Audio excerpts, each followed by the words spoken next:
Hey everybody, welcome back to our podcast. This is Murder with My Husband. I'm Payton Moreland. And I'm Garrett Moreland. And he's the husband. And I'm the husband. We have another bonus episode coming out this week for Apple subscriptions and Patreon, which we are very excited for. Okay, before we do hop into your 10 seconds, I did want to give a happy birthday shout out to a listener named KK Villa. Her mom actually wrote in. She has been ill and they have been listening to the podcast together. And so I did just want to give her a happy birthday, and we love you and well wishes from Murder with My Husband. With that, I think we can go right to your 10 seconds. Good old 10 seconds. I am kind of at a loss for this week. Peyton and I have just been kind of working a ton. Just at home, working, staying inside, getting things done, recording, getting ready for a surprise that we have. Announcement is better to say it in another week or so. This is the same announcement that we've been talking about for what seems like forever, but it's getting closer. Give us another week or two, max. Yeah. For my 10 seconds, we went to the grocery store recently and we bought a ton of snacks like Oreos, Cheez-Its, the essentials. And I just been eating them like crazy. And it reminds me of why I don't keep that stuff in my house, because I just eat it all day. Well, we literally were in the car the other day driving and Garrett was like, I'm going to throw up. Yeah. And I said, really? Why? You just got car sick? No, I've been eating so many Cheez-Its today. Oh, I don't know what happened. I was working on the computer and I was on a bunch of calls at the same time. And so the box of Cheez-Its was right next to me. And I just kept eating them and eating them. Next thing you know, the whole box is gone within 2 hours. You were just anxious. I'd say an entire box of Cheez-Its. On that note, let's hop into the episode.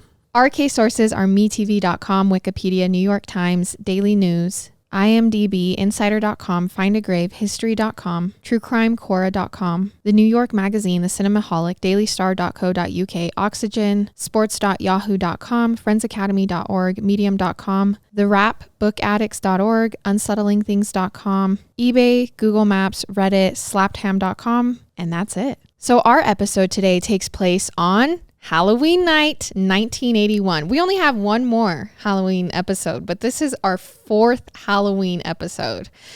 But what does 1981 look like in America? For me, Back to the Future. 100%.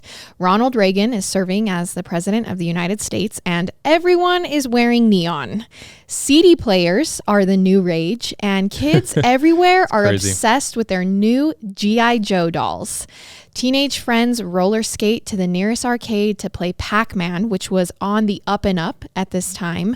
And also, sneaker freak culture arguably begins around this time when the Air Force Ones that were actually named after President Reagan's plane become a coveted icon in basketball and fashion. And it's so funny that they're still around today. But at this time, they had the Velcro strap. These were the first Air Force Ones. Sick. On June 5th, the Centers for Disease Control and Prevention report that 5 homosexual men in Los Angeles, California, have a rare form of pneumonia seen only in patients with weakened immune system. And this is the first recognized cases of AIDS in America. On July 27th, 1981, Adam Walsh, who is 6 years old, is kidnapped from a Sears store in Hollywood, Florida. In August, MTV, or Music Television, is launched on cable television. In October, the metal band Metallica forms and becomes a thing in Los Angeles, California. So needless to say, 1981 was overall a good time. Things were simpler back then, dare I say. People were happier. But as we know, murder has been with mankind since the beginning. It doesn't take days off. It doesn't pick and choose when to strike. So despite the fact that 1981 seems like a seriously fun time, murder was about to come knocking on its door on Halloween night. Our episode begins in Manhattan, New York, in the Chelsea neighborhood. Now, for those that don't know, Chelsea is a neighborhood on the west side in Manhattan and has over 200 art galleries in the neighborhood. A man named Ronald Sisman lives in the Chelsea neighborhood within a 4-story gray stone building. Now, Ronald actually lived in a duplex on the 3rd floor of this 4-story gray stone, and it actually still exists today. It's now located near some modern-day tourist destinations such as the Chelsea Piers Sports and Entertainment Complex and the High Line. The pictures honestly seem really beautiful and classic. I would say a very fun, comfortable, and nice area to live in Manhattan. So Ronald, who goes by Ron, is 39 years old at the time of our story, but was originally born in 1942 in Canada. After moving out to New York, Ron became a freelance photographer who operated a couple of photography businesses out of his home in New York City. It seemed like he photographed women models, but he could have also done other work on the side as well. Now, according to sources, and again, I don't know what exactly this means in the 80s, but friends and people who knew Ron explained that he might have been involved in things and hanging out with people that could have been bad for his life. As written in Dailynews.com, quote, the superintendent of Ron's building described him as a secretive person who stayed up late at night, and there was a lot of traffic in and out of his apartment all night. Neighbors said that they had suspected the photographer was dealing cocaine to a steady clientele, which might explain how he was able to afford such nice housing in New York. Ron did have a license to carry a pistol, and he was known to have at least one gun inside of his apartment. But our case does not solely revolve around Ron. There is another major person, a 20-year-old girl named Elizabeth Platzman, who just a couple weeks earlier had met Ron and fell in love with him. Now, Elizabeth Platzman, or Liz, which she went by, was born on August 4th, 1961 in New York. She grew up in Roslyn, New York, and lived there when she wasn't away at college. Now, Liz's family, the Platzman family, was well-to-do and lived in a very upscale part of Long Island. The Platzman family home in Roslyn was described in the newspaper as, quote, a landmark home. Per the Daily News article, quote, the Platzmans' pre-Civil War home sits within Roslyn Park and is considered one of Nassau County's most beautiful sights. Okay. From the windows of the home, Liz, as she was called by her friends, and her 14-year-old sister looked onto the Roslyn Duck Pond. I only added this so you could understand that, like, in America, we have these historic homes, and this is one of them.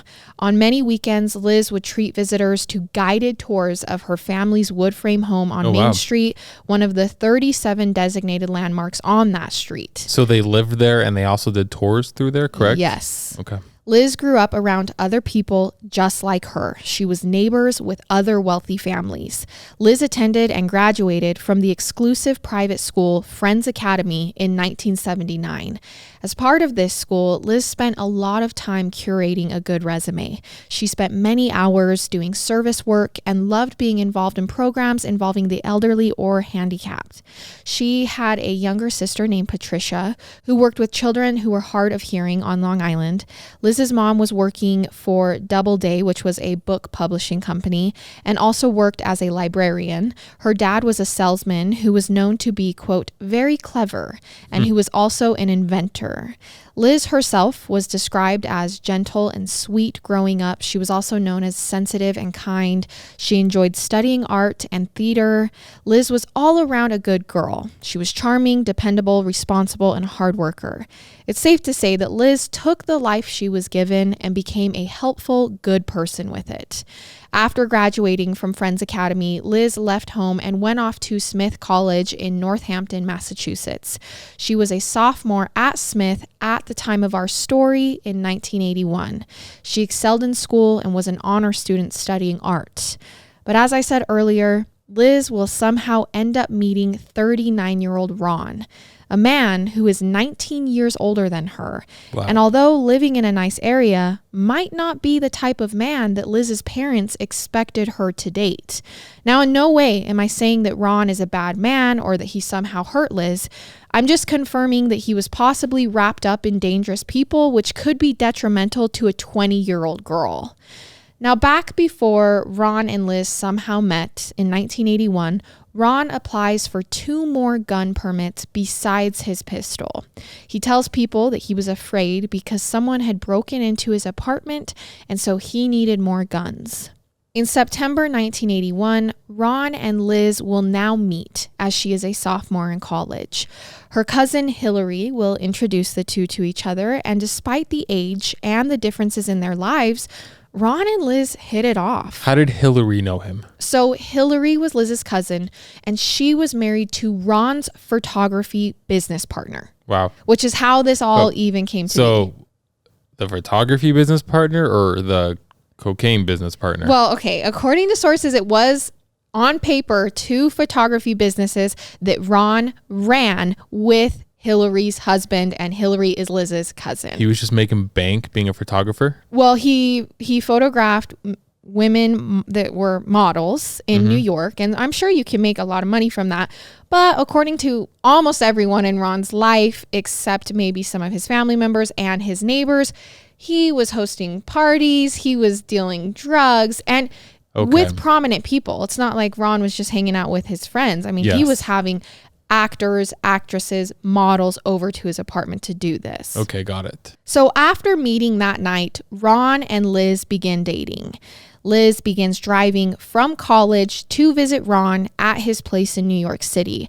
And this happens several times beginning in September of 1981. And how far is that drive?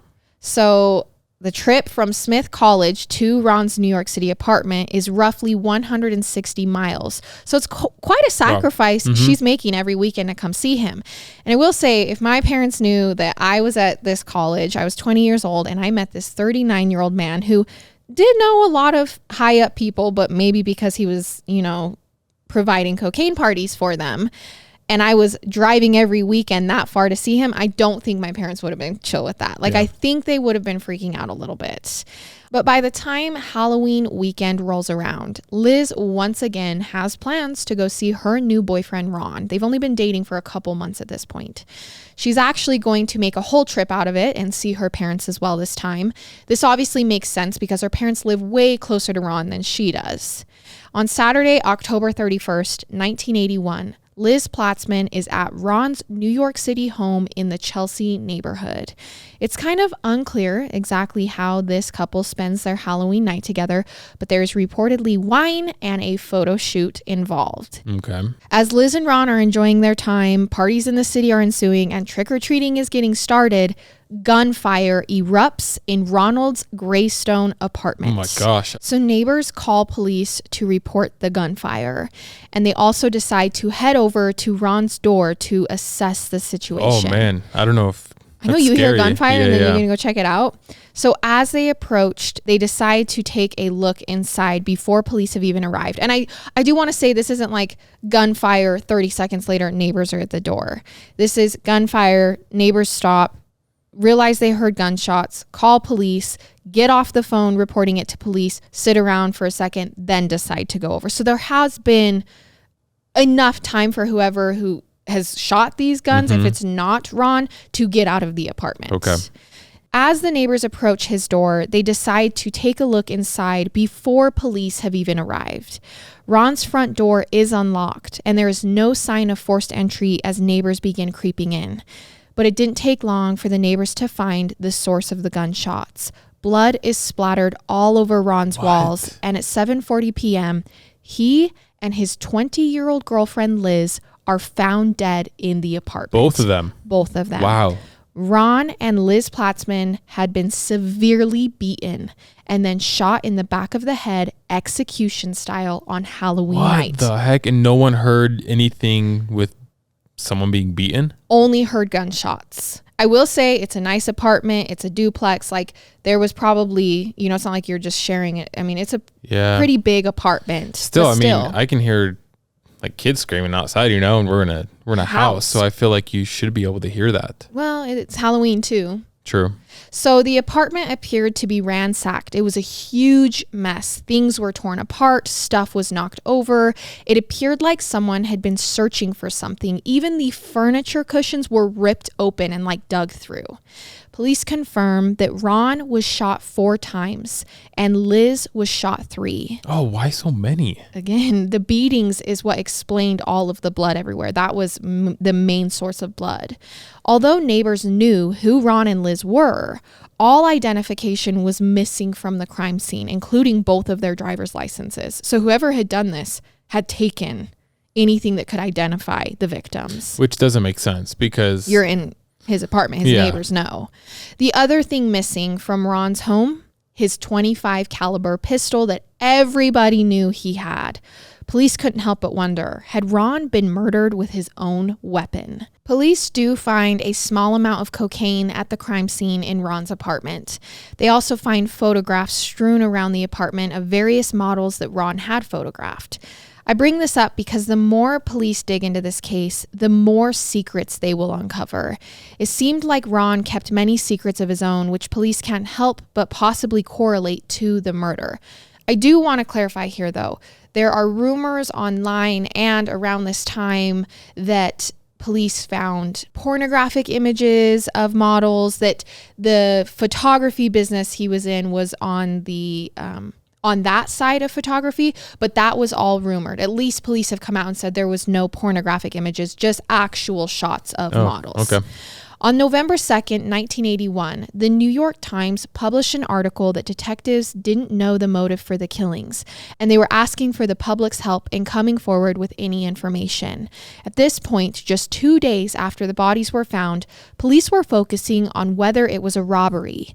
Law enforcement believed that Ron likely knew his killer, given that there were no signs of forced entry. Again, though, it's Halloween, so, and I know it's pretty early in the night, but you would maybe open your door if someone knocked thinking someone's trick-or-treating through the apartment building. Yeah, which is interesting, though, because if he was already paranoid, it just seems weird to me that someone he knew killed him. Like, right. It seems like he would be the type of person that's like, okay, that person's not going to kill me, that person's not going to kill me. I'm going to peek through the peephole. So I find it strange there was no forced entry, or that one of his friends killed him. It's all possible, right? Yeah.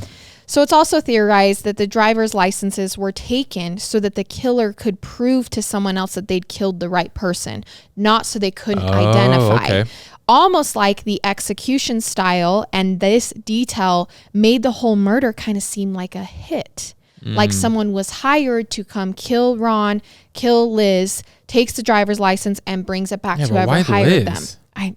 The police also turn to the drug angle theory as motive. The more they get to know Ron, the more they can't help that, okay, well, he's kind of in a sketchy business. Is it possible that he was killed over drugs? According to Reddit, which I know is not a credible source, so that's why I'm mentioning it. Quote, at first, the NYPD believed that the crimes were revenge for several unpaid drug debts. After all, Ronald was long rumored to be involved in the drug trade, having a penchant for cocaine and marijuana. If this is true, Liz was truly just at the wrong place at the wrong time. She would have had nothing to do with this. And that is absolutely devastating. And people can't help but be like, well, how does Liz tie into this? Was she truly just an innocent bystander? Police search for evidence to back up the drug theory based upon what people are saying. And this is what they find. In May 1980, 17 months before the murders, an actress named Melanie Haller accused Ron of trying to drug her in his apartment or trying to force her to take drugs, and that he got very angry at her when she refused. Melanie Haller was an actress. She appeared on the popular 1970s TV show Welcome Back, Kotter, where she played a sweat hog named Angela. She also appeared in Playboy magazine around this time. According to Dailynews.com, quote, Ron became the subject of news stories when Haller told doctors at a hospital that he had forced her to take narcotics. Wow. Ron claimed at the time that he merely had tried to calm Haller with a tranquilizer when she became hysterical during a visit to his duplex. Oh, why would you? How does he have a tranquilizer? I don't. I mean, where do you get that from? He has drugs. Yeah. He has drugs. So he said, why don't you take this? So that's what he says. Oh, okay. So essentially, a year and a half before the murders, Ron was hanging out with actress Melanie when, according to her, he forced her to take drugs. According to him, he had tried to give her drugs because she was freaking out over something. Police asked Ron, okay, well, what was she freaking out about? And the story gets even messier. According to Ron, Haller went to a party at a man named Roy Radden's home. Now, this house was a mansion in Southampton on Long Island, which happens to almost kind of be where Liz is from.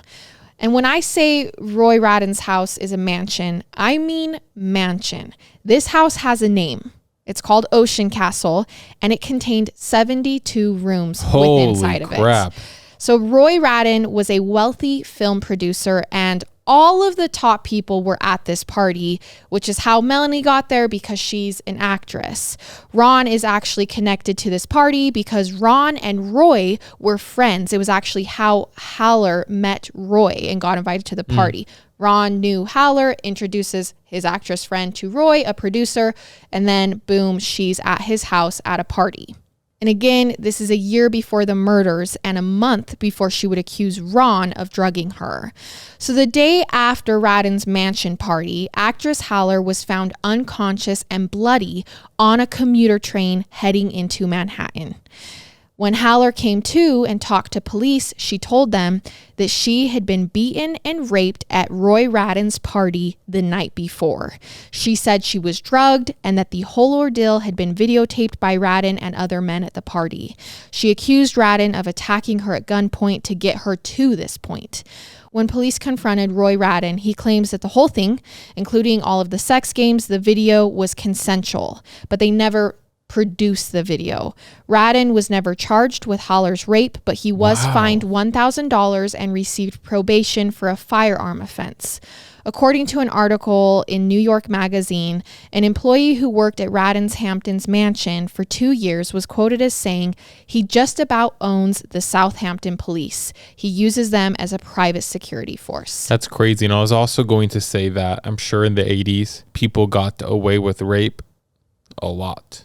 I mean, they still do now, but probably even more. I would assume even more because I feel like it's taken more serious now. Right. And this wasn't obviously written in the sources, but if we're going to read between the lines here based off of what eyewitnesses are saying, what Haller is saying, and what workers at the mansion are saying, Roy Radden hung out with the elite in this area and the cops frequented his parties. He reminds me of like Jeffrey Epstein.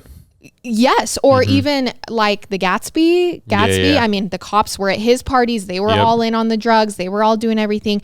Haller wakes up bloody. She goes to the hospital. It's confirmed that she's raped. And she says, well, I was raped by several men at Roy Radden's party. And it's all videotaped. And the police are like, oh, sorry. Well, we had people there. Yeah. We were there. So what do you want us to do? On January 26, 1981, a businessman named Robert McKeag, who was 43 at the time, pled guilty in Suffolk County to assaulting Haller at this party. So they do charge one man. He received a sentence in April of 30 days for the assault plus 5 years of probation. 30 days. For a gang rape. Yep. Now, hearing this backstory, number one, all I can think is poor Melanie Haller. She woke up bloody and unconscious on a train and still had to fight to be heard. Second, if after this, Ron then tried to give her drugs to calm her down at his home, I can see how her fight or flight would kick in because she was drugged at this party. Okay. That's PTSD. And so to me, I then can kind of more understand this whole incident with Ron, whether it was consensual or not, even if he was just offering drugs. I can understand how if he was being pushy with these drugs, she would immediately go into fight or flight. Just to keep all of these connections clear, shortly after the double murder, Ron's neighbors told police that he was friendly with Roy Radden and that he had photographed Melanie Haller in his apartment. So this, again, adding Haller and Roy into this case, it all just seems a bit strange, but that's how all of this connects. A criminal case was brought against Ron for Haller's accusations about the drugs, but it was later dropped when Haller declined to cooperate with law enforcement. This backdrop of accusations against Ron, plus what the neighbors had said about him, initially led police to suspect that drugs were involved in the murder. This is why the drug theory is the number one, because Roy Radden is involved, Melanie Haller is involved. This is who he ran with. This is what police are learning. I don't know the whole episode. I don't know the whole case yet, but I am not convinced it's drugs. Okay. Well, wait, because this whole entire part of this story and how it oddly ties to Ron is not over, and it's about to get even crazier. Okay. So Ron and Liz get murdered in October of 1981, right? Police are investigating. Theories are running rampant based on, honestly, the kind of corrupt crowd that Ron was involved with. And then on May 13th, 1983, a year and a half after the murders, Roy Radden, mansion, 72 rooms, gets fined for raping Haller. He's basically owns the police, goes missing. Okay. He goes missing. At this point, he had moved to Los Angeles and he just up and disappeared. Nearly a month later, his dead body was found in a dry creek north of LA. According to Oxygen.com, quote, a few weeks after he'd gone missing from a limo in LA, Radden's grotesquely mutilated body was found by a forest ranger in California. He'd been shot in the head and his body was severely decomposed. Years later, 4 people were charged in his death, including a drug dealer, a fledgling movie producer who apparently believed she was being undercut on a movie deal. A Bible was found near Radden's body, which led some police to believe it was a message from a cult and that some cult members were the killers. So there's just all these theories going on, but this drug dealer does get charged. It's kind of a big deal. However, it's a huge deal. The official explanation was a murder-for-hire plot involving a financial dispute over the movie The Cotton Club, which was co-written and directed by Francis Ford Coppola. Now, not to get weird here, but 2 weeks ago, we covered the murders of the roommates, Leslie and Adrian. They were killed by their friend's fiance. Mm-hmm. Well, remember how I said that Leslie was working as a tour guide at a winery during that whole murder? She was working at the Coppola Winery, which is now tied to this case because the movie Roy Radden was supposedly killed over was co-written and directed by Francis Ford Coppola. So what are the chances? Just to wrap this whole section up, Ron and Liz are murdered. It seems execution style and cocaine is found in the apartment. People know Ron and actress Holler used to be friends, but then she accuses him of drugging her. This was after Holler had been drugged, beaten, and sexually assaulted at one of Ron's good friends, Roy Radden's parties. Powerful, high up, and wealthy people are all involved. Then Roy Radden himself gets murdered in LA, surrounded by more powerful, high up, and wealthy people. So I just explained to you this confusing and unbelievable web of people because I and others, including the police, think all of this could be an explanation for Ron and Liz's Halloween murder. It just all seems... Oh man, this is a lot. I just still don't understand. There's still no really good explanation of why Ron and Liz would have been murdered though, right? Because was he involved in that movie? Not really. He just knew them through connections. You know what I'm saying? And they were already dead by the time this movie was. And yeah, drugs, but it doesn't seem like they have a good, tangible evidence that, he was one of the biggest drug dealers. And no, it doesn't seem like that's probable as well. So why were they murdered? Well, and you're exactly right here because police have all of this fluff, right? They have, he hangs out with shady people. Mm-hmm. He hangs out with this guy that basically owns the police. He's been involved with all these people who have kind of done weird things, but there's no 1 + 1 = 2. It's just all this kind of speculation. Sometimes these crimes are 3 + 3 = 10,000 and everything's all jumbled and mixed up. But yes, it does make more sense when 1 + 1 does = 2. It just would make sense if they had, he screwed over this person. Exactly. This group was after him, which led to his execution. Okay. Liz just happened to be there. That's the theory, but they can't find any actual people. All right. So give me some more information. So there are more theory, as police are investigating, they're kind of as time goes on, because I won't lie, this case doesn't get solved right away. We have time, we have years that go by, obviously, and more theories begin to spring up in what happened to Ron and Liz that day on Halloween in his apartment. The first of these is, and to everyone listening, this is about to get even weirder, not to Garrett.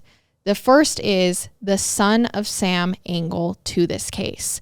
So just to be clear, and a quick synopsis of the son of Sam, because Garrett has no idea who that is. His name is David Berkowitz. He is a serial killer known as the son of Sam. While he was on his serial killing spree in New York City, he would write letters to the police taunting them and using the name Son of Sam. Berkowitz ended up being caught and pleading guilty to 8 shootings. The 8 attacks began on July 29th, 1976 and continued for almost exactly 1 year. Now, most of the victims were shot in a car and all of the bullets came from a .44 caliber gun.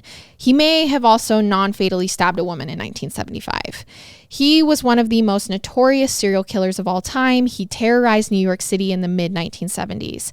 And after he was caught, he claimed that his neighbor's dog was a demon who talked to him and convinced him to commit his string of shootings in New York City. I won't even ask any questions. Story for another time. Yes. But the dog owner's name was Sam. So his neighbor, Sam, has a dog who's a demon. And he began after Berkowitz gets caught, or actually while he's killing, he's writing police saying, "I'm the son of Sam." But his neighbor's name is Sam, and he claims his neighbor's dog is the one making him kill. So it's this weird thing. David Berkowitz was finally caught and arrested on August 10th, 1977, when a determined and creative New York City detective tracked down all of the parking tickets that were issued in the area and at the time of the last murder. Sure enough, this led to the killer, as Berkowitz had parked illegally in front of a fire hydrant during the murder. So he literally gets caught because of a parking ticket. Now, Berkowitz typically went after young women with long brown hair, and he was 24 at the time of his arrest. According to History.com, quote, in January 1976, Berkowitz moved into a two-family home in Yonkers, which is a suburb of New York. Berkowitz became convinced that the German Shepherd that lived in the house and other neighborhood dogs were possessed by demons and were ordering him to murder attractive young women.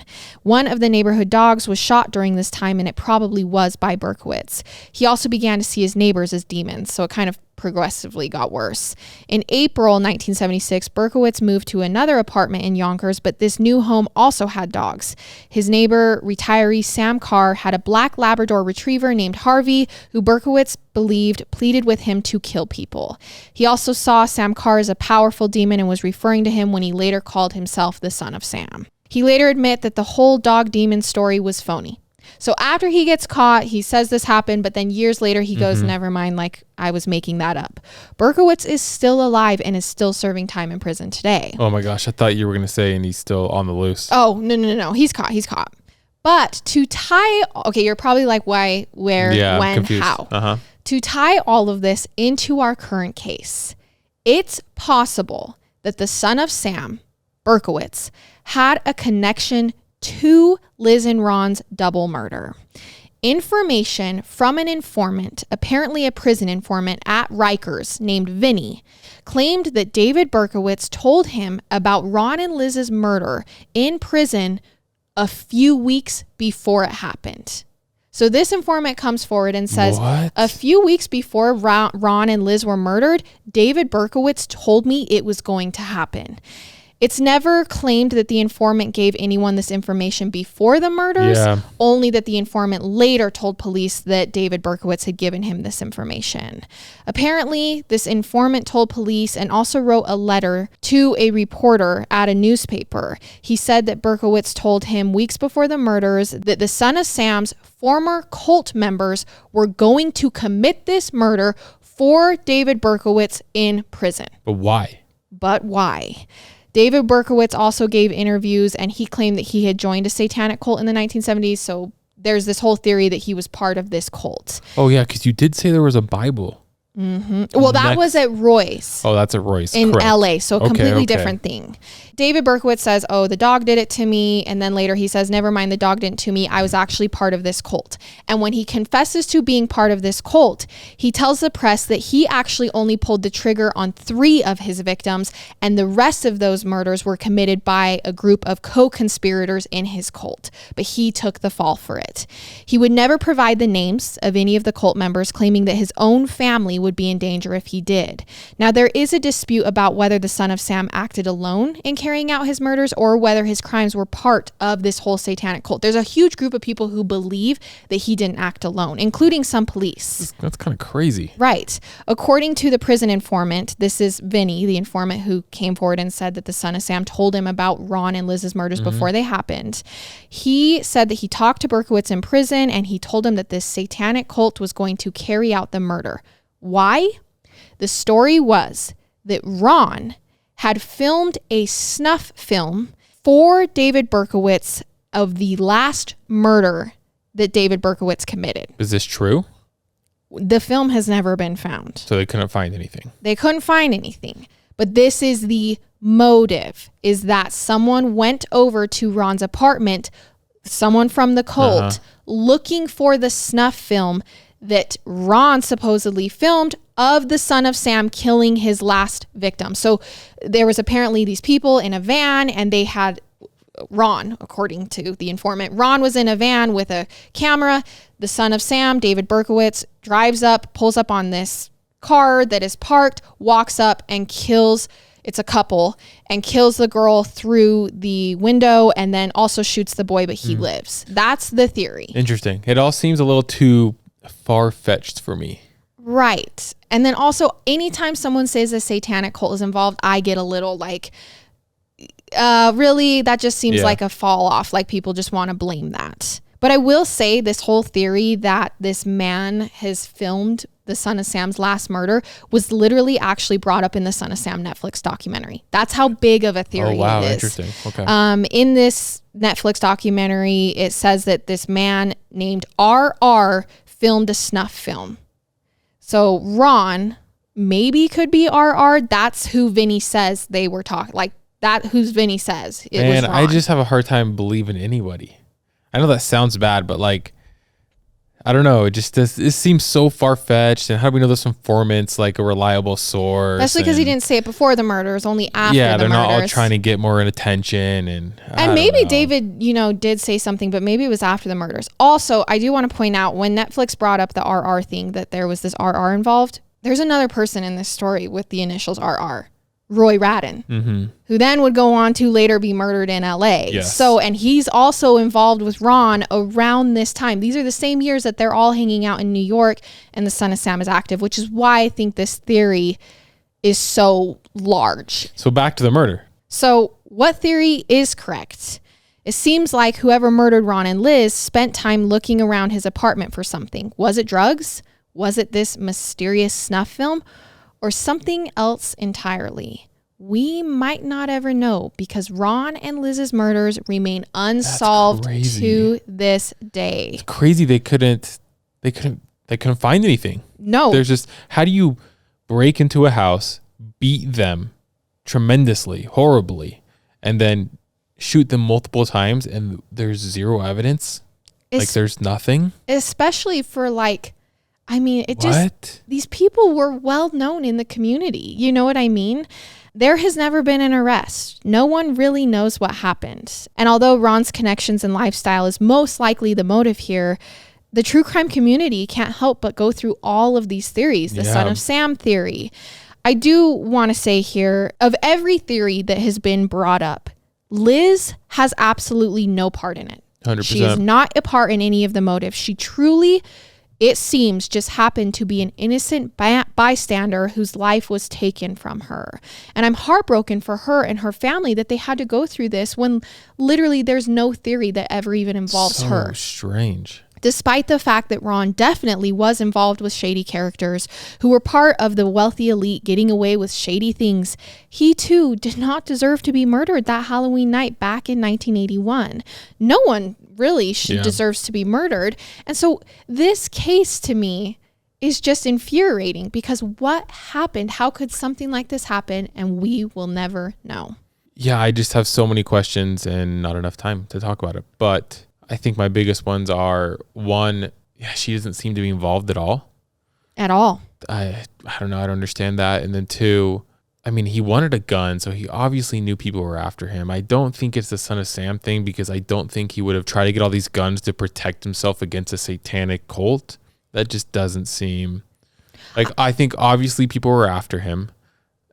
For what reason? Drugs? I don't know. But why else would he be trying to get all these guns and he's trying to protect himself? He obviously knew something was going on. Right. And I also think about the whole Son of Sam angle is that it's apparent that from the beginning, Son of Sam loved to be notorious. He loved to mess with the police. He was riding the police. Like, this was his whole thing, notoriety.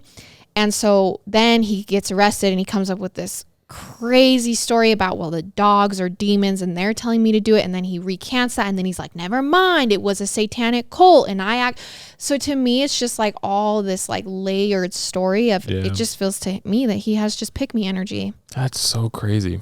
Either way, there were still 2 victims of this story that we are going to remember today, and that was the Halloween murder of Ron and Liz. But you guys, we have one more Halloween story before the best month of the year is up, and I am really excited for this one. I just am going to say tune in next week, and we will see you with another episode. I love it. And I hate it. Goodbye.